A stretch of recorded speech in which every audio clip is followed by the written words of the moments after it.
제가 동성한테 끌림을 느끼는데 동성애자인가요? 너 좋게 좋아하는 거 맞아. 이게 얘기하다 보니까 재밌네. 나 때는 말이야.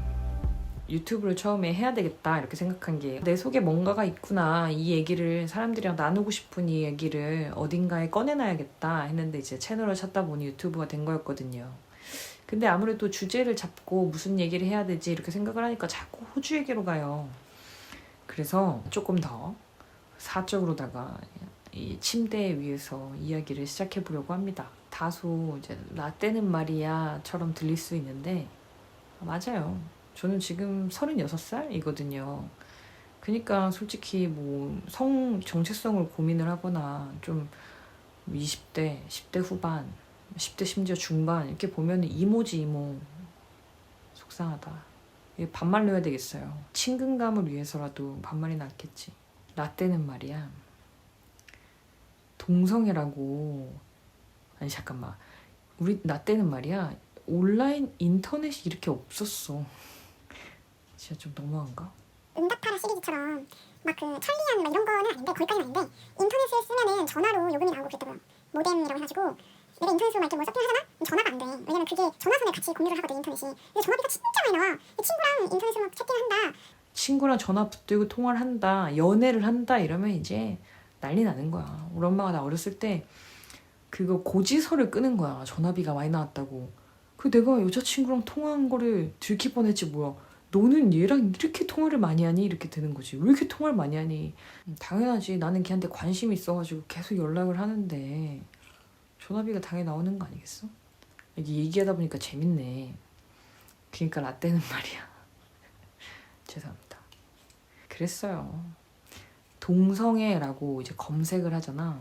그 뭐가 나왔냐면 이제 동성동본이 결혼이 안 되는 거라요. 8촌 이내의 혈족하고는 결혼을 할 수가 없어. 성씨가 같은 사람인데 사랑에 빠져버린 그 이제 슬픈 영화 비련의 주인공 같은 분들이 있을 거 아니야. 세상에 없는 게 어딨어. 있으니까 그게 금지 조항이 있는 거야. 존재를 하니까. 여튼 그 동성애 검색하면 그런 사람들이 나왔다고. 뭐 같은 성간의 연애? 이런 게 검색도 안 됐어 인터넷상에. 진짜 옛날 얘기지. 싸이월드 사람들이 자기의 신분을 감추고 이렇게 아이콘을 만들잖아. 자기 아바타를 만들잖아. 요즘 같은 말로.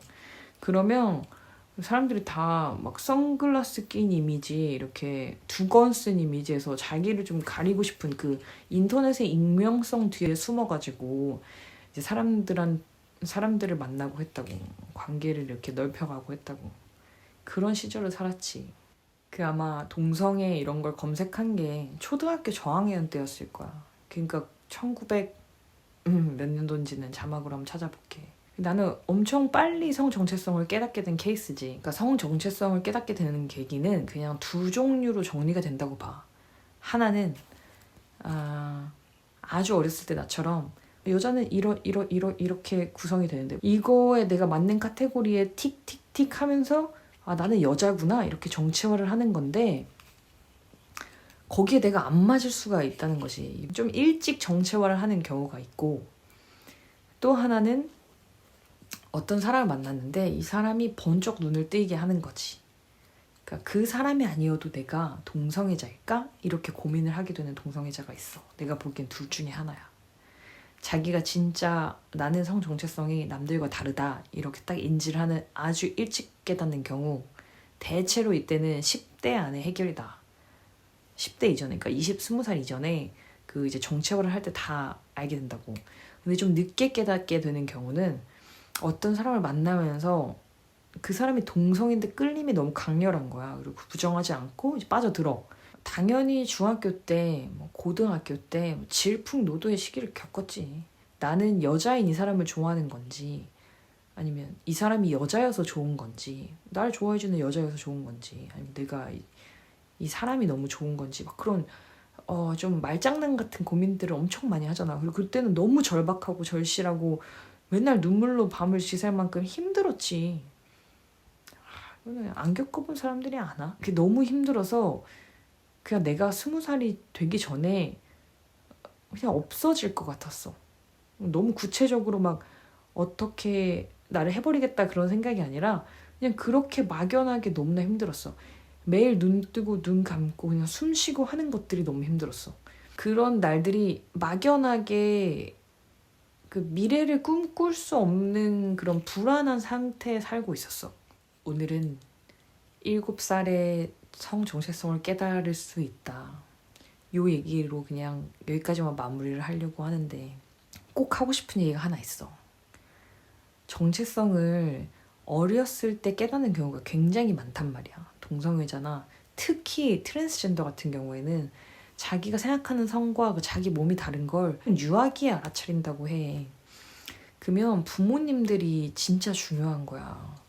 아이가 안전하게 자기 성 정체성을 찾아갈 수 있도록 도와줄 수 있는 부모가 되느냐, 아니면은 나처럼 30살이 될 때까지 자기를 너무나 싫어하면서 상처가 많은 그 아동기, 유아기를 보내게 만드느냐는 진짜 부모한테 달려있는 거거든. 왜냐면 그때 만나는 세상은 내가 지금 보는 사회를 만나는 게 아니잖아.